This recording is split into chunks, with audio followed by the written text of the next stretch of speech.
Welcome to the Duluth Library Foundation's 9th annual Learning and Libations at the Library. This year, we've enjoyed the challenge of recasting libations online while preserving its uniqueness and quality. We think we've done it. In March, the city of Duluth turned 150 years old. To mark this sesquicentennial, the Foundation invited renowned local authors Tom Peacock and Tony Durkins to walk us, literally, through this era of our history.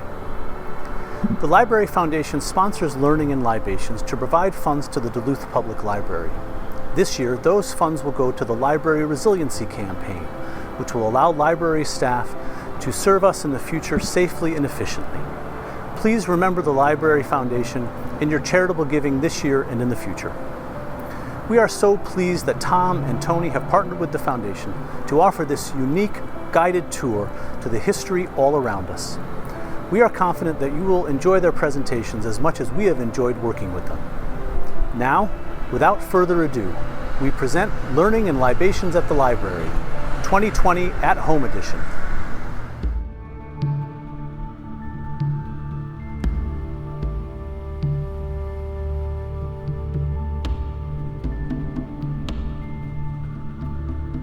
So I'm going to begin by telling how the Anishinaabe Ojibwe ended up here in this area. And so you have to imagine going back in time, maybe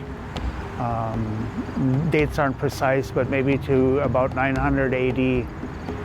And the Anishinaabe people were living out on the eastern seaboard, somewhere in Newfoundland, what is today Newfoundland, New Brunswick area, living out on the coast and living as one people with at one time a very large tribe, and then it's said that 7 spirits appeared, came out of the water, and told a series of prophecies, and in Ojibwe we call it the Joie Sui Ishkudekan, the 7 fires. And so those 7 fires prophecies became a series of stories which led the Anishinaabe Ojibwe to this place today. And so they were told that the people were told that they needed to move west, in that it would begin with a turtle-shaped island and end with a turtle-shaped island, and that they would to move until they came to a place where food grew on water. And so they began that journey, and that journey took, again, dates aren't precise, but probably about 500 years in that journey, and you have to imagine a whole tribe of people, so we don't have any numbers, but you would have to imagine that they were probably in their thousands of people with that migration, walking, canoeing,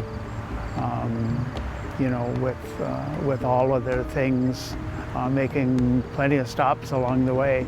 Along the way, they made 7 stops, and they stayed in each of these places for again, who knows how long they stayed. The migration story is a much longer story. It is a story that has come true. Each of the fires, each of the prophecies tells a little bit about what would become of us, and it led us here and told us that we would return to the place of our beginning. So there was one group that went north. They split. One group went to the north of Ojibwe, Anishinaabe, and the other group went to the south. And they met here in St. Louis Bay, the northern group and the southern group. And they met here on Spirit Island. They gathered, some of their leaders gathered on Spirit Island, and they said, okay.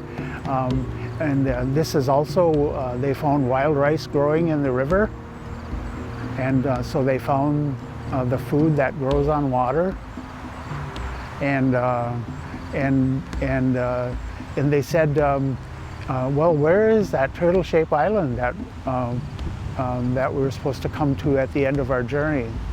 And the people who had traveled the southern route said, about 2 days back, we came upon an island out in the lake, and we think that is our final stopping place. So the two joined groups together went back east about 80 miles or so to Madeline Island, part of the Apostle chain, and that became the settlement. So you can imagine, again, a very large group of Native people traveling by foot in canoe and journeying or making that journey across to Madeline Island. But Spirit Island is a very special place because of that. It holds a very special place in the heart of Ojibwe people. This area, when I was a young boy, I riced down in that bay, made wild rice, just like my ancestors. And at the time, I didn't even know the story of the migration. But I was following a tradition, of course, that went back many, many generations.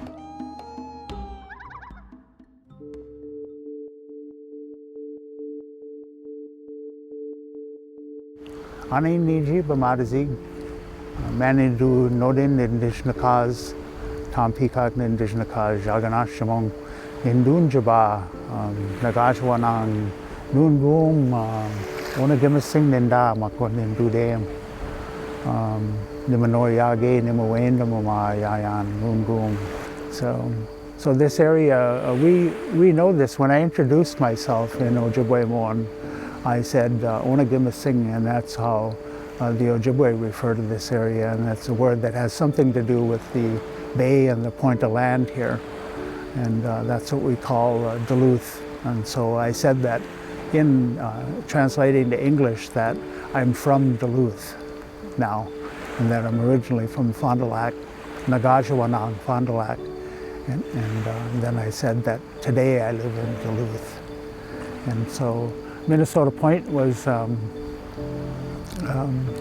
home of a group of, when the Ojibwe first settled here, there were two communities here. There was a community of Native people living here on Minnesota Point, and Mongasit was their leader.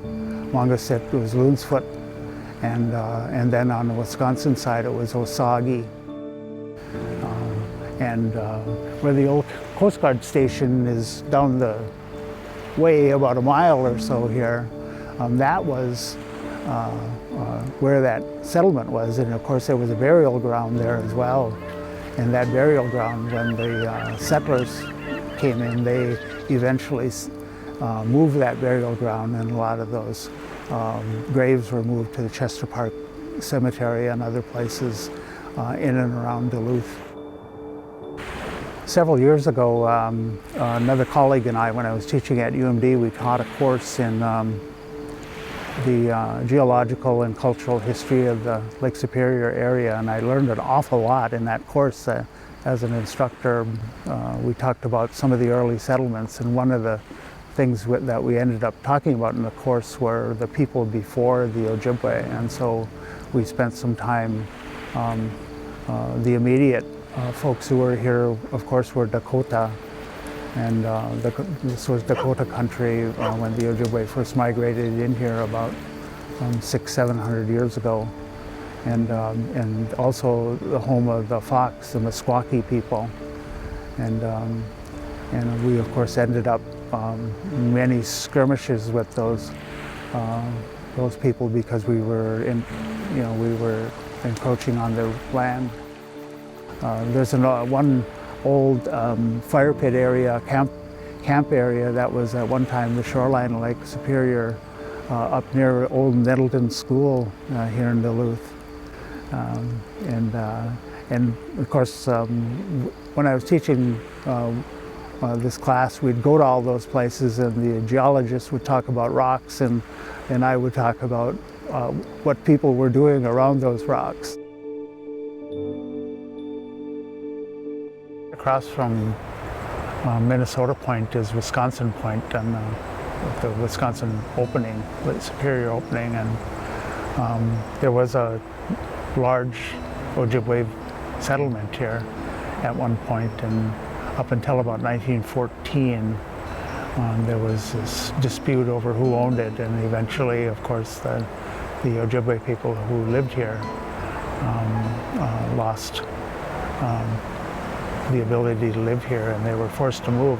At one time they were going to put warehouses and ore docks and grain elevators and all that fun stuff here, but they found out that the land was not suitable for, you know, that kind of thing, so they ended up not developing it. But in the meantime, they moved the village.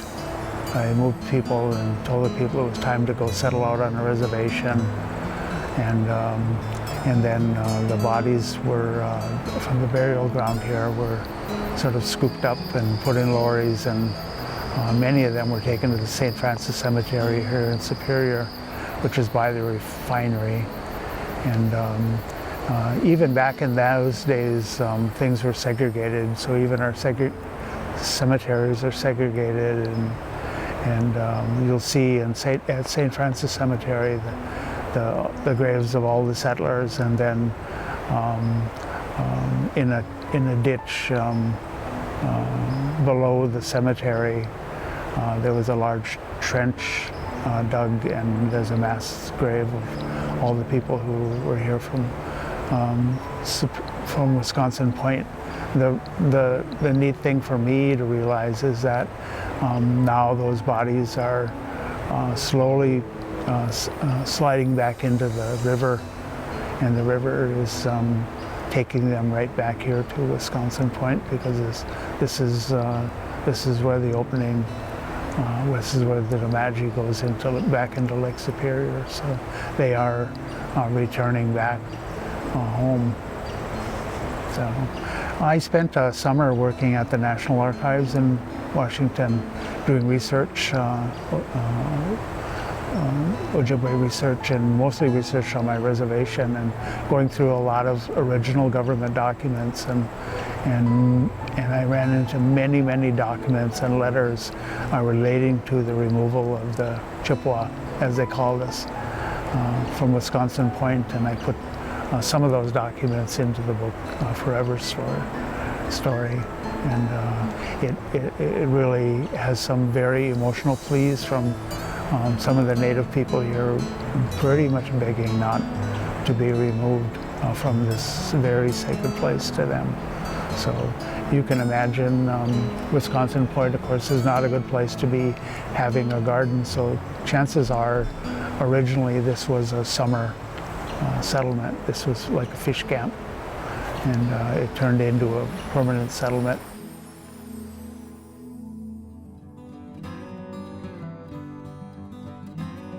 So we're at the site of the establishment of the American Fur Trade Post. But before the Fur Trade Post, there was a large Ojibwe settlement here. And you can imagine probably several hundred people, maybe more, maybe less. But a lot of people. This was a village. It's at the beginning of the city of Duluth and Jacob Park now. There were at one time large wild rice beds here, so it was a perfect area for settlement. Out here in the river, when I was a young boy, I would come down here with my parents, and we used to make rice here. Rice is, the wild rice that's here is very sparse nowadays, because the river flow, the control of the river is controlled by the power company, and because of the pollution from the factories that were built here and that were out here in West Duluth for many years, have almost forever polluted this area. But anyway, there was the large village was here when they established the Fur Trade Post. Of course, the Ojibwe, the Ojibwe and the French, and later the Americans. The Ojibwe language was the language of the fur trade, and so people who were involved in the fur trade, you know, whatever tribe they were from, or whether they were French or English, picked up Ojibwe because it became the common language of the fur trade. And the Ojibwe were faced at the time, of course, in that initial involvement, say with this particular trading post, with an ethical and a moral decision because of our own teachings and relationships with animals, and the belief that the animals are our elder brothers, and but they were drawn by the lure of material possessions. We have these really neat kettles that we can trade, these neat blankets, these wonderful beads, and eventually the leaders made a decision to become involved in the fur trade, and the fur trade eventually led by the 1840s to the pretty much total depletion of all the fur-bearing animals that had any worth, and that also decimated the tribe at the same time. So eventually, when these furs were depleted, the people that were here were in poverty, and then of course eventually they were told, with the establishment of the reservation, Fond du Lac in 1854, to move out to the reservation, which had been clear cut, and they called it a treeless area. So they moved out west to here through Cooke.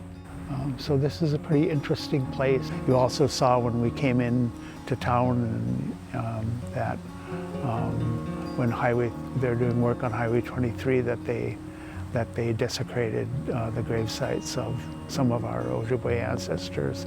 That had been done earlier, of course, and they didn't do a thing about it when they initially built Highway 23 here. They dug up much of the burial ground then, and just that was back before we had any say in what would become of our ancestors. So when they began discovering human remains here a few years ago, then they stopped the road construction and called in the reservation and got them involved. So they've worked together to make sure that the proper care is taken of our ancestors.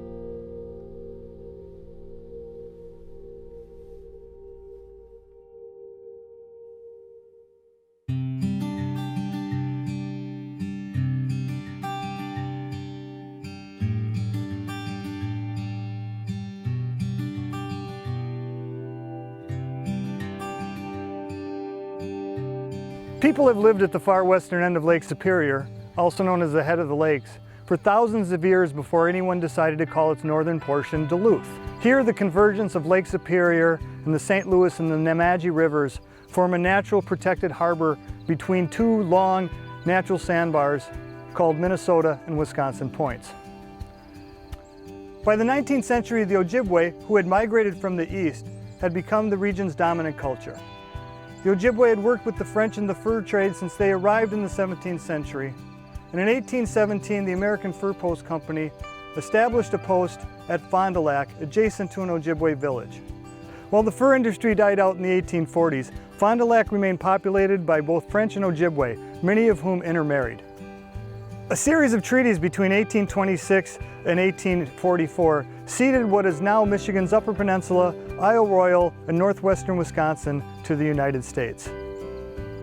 Large deposits of copper were found in northern Michigan, and it was speculated that even more copper could be found on Lake Superior's north shore, along the Minnesota side. But that land was not yet part of the United States. Before 1856, Only those licensed to trade with the indigenous population were allowed on the Minnesota side. Government surveyor George Stuntz arrived in 1852 to map the region. He also established a trading post here at the southern end of Minnesota Point, adjacent to the Superior Entry, which provided passage between Lake Superior and the rivers. Other traders soon follow. Reuben Carleton in Fond du Lac, Orrin Rice on Rice's Point, which was named for him, and George Nettleton at the base of Minnesota Point, 7 miles north of the Superior Entry. Nettleton's wife, Julia, would later remember when they arrived in 1853, saying that her husband told her there must be a large city at the head of this lake someday, but we weren't sure if it would be on the Minnesota side or the Wisconsin side, because there was nothing but wilderness along the shore. Nothing. Just a pile of rocks. Of course, the Ojibwe were here, but Julia Nettleton was thinking of more of a traditional European community, with grids of streets lined with permanent housing, like her and her husband's hometown of Ashtabula, Ohio. In 1854, one such community, Superior, Wisconsin, was established directly across the bay from Stuntz's trading post. That same year, government approved funding for a lighthouse at the end of the point to guide mariners through the Superior Entry. That year also saw the signing of the Second Treaty of La Pointe, which opened the Minnesota side of Lake Superior to settlement by Americans and those of European descent, and established several reservations for the Ojibwe. One small reserve was set aside for the family of Ojibwe elder Bejike, also called Chief Buffalo. It was only 1 square mile in size, centered on Point of Rocks in what is now Duluth. Sadly, after his death in 1855, it fell into the hands of Americans. 1855 also saw the opening of the Sioux Locks on the far eastern end of Lake Superior, which allowed large commercial vessels to travel between Lake Superior and the lower Great Lakes. Along with the railroad, any community at the head of the lakes, now that the locks had opened, was destined to become a large commercial shipping center. In 1856, Americans and those of European descent were first allowed to settle on the Minnesota side of Lake Superior. Many came to establish so-called copper towns along North Shore streams and rivers, where they hoped to establish lucrative copper mines. 12 such communities were platted between what is now Duluth and Grand Marais in the 1850s. 11 more towns were established at the head of the lakes in what is now Duluth.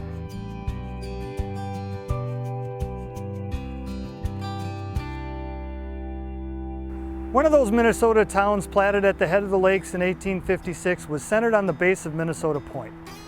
Its founders included George and William Nettleton, Orrin Rice, and newcomers Robert Jefferson and Joshua B. Culver. That summer, the Nettletons hosted a picnic on Minnesota Point, inviting Reverend Joseph Wilson of Superior as one of the guests. Reverend Wilson told those gatherers about Daniel Greysolon de Duluth, a 17th century French soldier and explorer who visited the head of the lakes in 1679, dragging his canoe across Minnesota Point along a path the Ojibwe called Anagana Imsing, or Little Portage. When he was finished, those gathered decided to name their new town Duluth. Robert Jefferson was so excited about the future of the new village that he built its first hotel on Minnesota Point for the expected population boom to come. The following year, 4 other towns centered on Minnesota Point joined Duluth, and they officially incorporated as a town. That summer, the county population was counted at 1,560 residents. They made up all of the 11 town sites in what is now Duluth. 2,500 more people lived across the bay in Superior.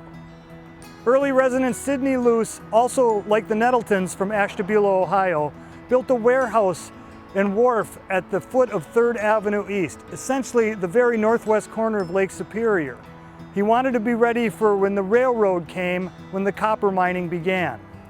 But no copper was found along Lake Superior's North Shore, at least not enough worth mining. That September came the Panic of 1857, which set off a nationwide depression that lasted for several years. 3/4 of the local population fled before the end of the year. All the copper towns along the North Shore disappeared. Only the town sites in what is now Duluth and the German farming colony of Beaver Bay further up the shore survived. That October, Orrin Rice offered John Carey, who would become St. Louis County's first judge, 2 lots in the town of Duluth in exchange for a pair of boots. Carey refused. The boots would be much more valuable in the months to come. That winter, no flour meant no bread. It was said there was nothing to eat but fish and snowballs. 2 years later, in order to maintain the local population, Duluth financed the construction of a brewery to create jobs. In 1860, the national census counted the county's population at 406. Only 81 people lived in Duluth. The next year, the Civil War broke out, further decimating the population as many men in Duluth left to volunteer for the Union Army. Luce's warehouse became the center of all activity in nascent Duluth. The federal land office, the post office, the county courthouse, meeting site for town and school board meetings, but the railroad it was built for never came. The Ojibwe didn't just leave the head of the lakes when the treaties were signed. In fact, in the 1860s, more Ojibwe lived in Duluth than Americans or those of European descent. The local economy was based on the barter system, and the Ojibwe contributed to that economy. Still, little happened in Duluth during the war.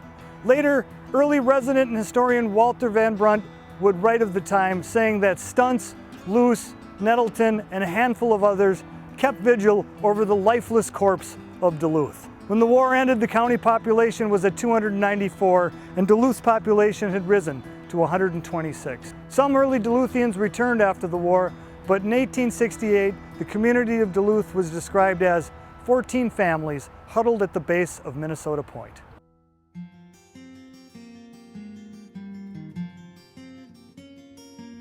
One of those 14 families living at the base of Minnesota Point in 1868 was that of Roger and Olive Munger, who had just moved from St. Paul because they thought the future of Duluth was secured. Jay Cooke had just announced that he was investing in the Lake Superior and Mississippi Railroad, which would run between St. Paul and the head of the lakes, and was considering investing in the Northern Pacific, which would run from western Lake Superior to the Puget Sound along the Pacific coast. Cooke was a Philadelphia banker who, along with his agents, almost single-handedly financed the Union War effort during the Civil War. He had recently purchased land west of Fond du Lac along the St. Louis River. But the question remained, would he terminate his railroad at the head of the lakes in Duluth or Superior? Whichever community he chose was certain to become a great commercial center. Grain was being planted in the Red River Valley between Minnesota and the Dakota Territories. It would be shipped east on Cooke's railroads to the head of the lakes, where it would be shipped to mills in the eastern seaboard. In January 1869, Cooke had still not made a decision, so Duluthians sent George Stuntz to Philadelphia to talk with him. There, the surveyor convinced the financier that the land along the Northern Pacific Railroad could be sold as farmland and ranch land. In February, Cooke announced that he was not only investing in the Northern Pacific Railroad, but that both the Lake Superior and Mississippi and Northern Pacific would terminate in Duluth. Historian Walter Van Brunt dusted off an old metaphor, writing that a glorious resurrection took place. The lifeless corpse of Duluth, touched by Jay Cooke's wand, sprang full-armed from the tomb. That spring, Cooke's agents arrived in Duluth, including George C. Stone, George Sargent, and Luther Menderhall. They built Duluth's first bank, which everyone called Jay Cooke's Bank. They built the first church building in Duluth, St. Paul's Episcopal, which everyone called Jay Cooke's Church. Eastern newspapers began calling Duluth Jay Cooke's Town. In May, construction of the Lake Superior and Mississippi Railroad began, and hundreds of Swedish immigrants poured into Duluth, lured to work on the railroad so that they could earn money to buy farmland along the railroad. At the same time, Duluth's population of immigrants rose, the population of Ojibwe declined dramatically. These newly arrived Europeans had read newspaper accounts and cheap novels about the savage Indians in the United States and refused to work with the local Ojibwe. Consequently, more and more Ojibwe moved out of Duluth and onto the reservations. Duluth underwent a construction boom. Sawmills, brickyards, and brownstone quarries opened between Duluth and Fond du Lac. The new labor force arrived to build Cooke's railroads meant there was a population to be housed, clothed, and fed. Capitalists and entrepreneurs soon arrived, opening commercial fishing outfits, butcher shops, grocery stores, bakeries, dry goods and hardware stores. They built banks, hotels, boarding houses, brothels, and saloons. That July, Duluth's population reached over 1,000, and 110 houses had been built in the city. In February 1870, ground was broken for the Northern Pacific Railroad at Carleton, 20 miles outside of Duluth, as the population estimate reached over 2,000.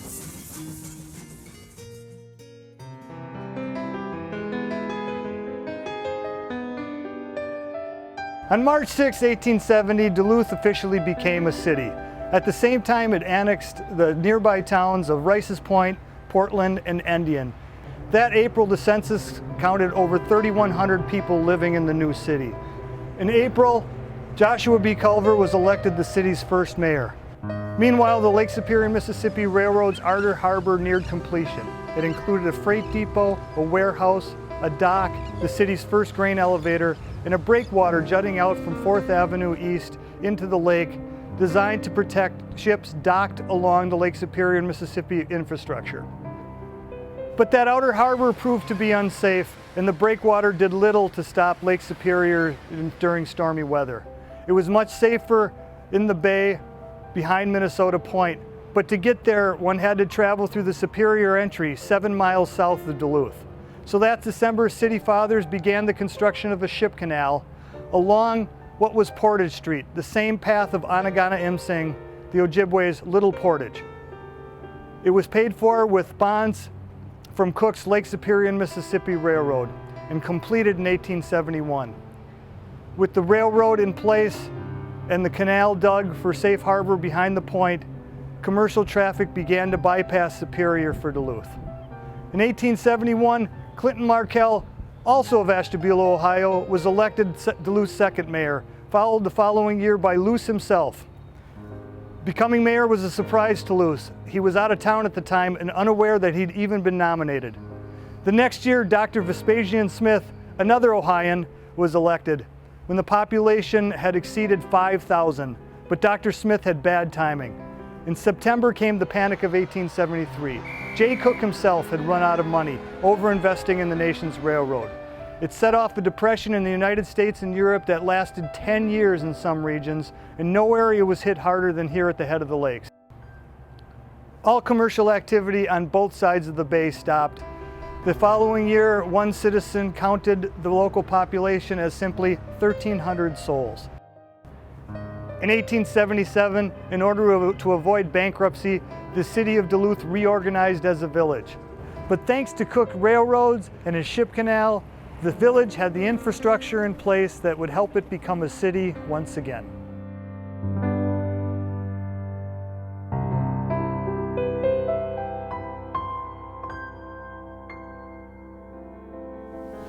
Thank you for being part of this event, recognizing the 150th anniversary of our wonderful city. Currently, our services and staffing level are greatly reduced, but we are continuing to serve the community in new and innovative ways. No contact curbside pickup, which is brand new, allows people to request, check out, and return library materials conveniently and safely. Use of downloadable ebooks and audiobooks from the library has skyrocketed. Online programs have multiplied dramatically. We are changing to adapt to changed circumstances. Your support is appreciated. It will benefit the Library Foundation's Library Resiliency Campaign, helping the Duluth Public Library retool. This campaign will provide the resources needed to flexibly and responsibly serve our community now and for many years into the future. Thank you for supporting the Duluth Public Library.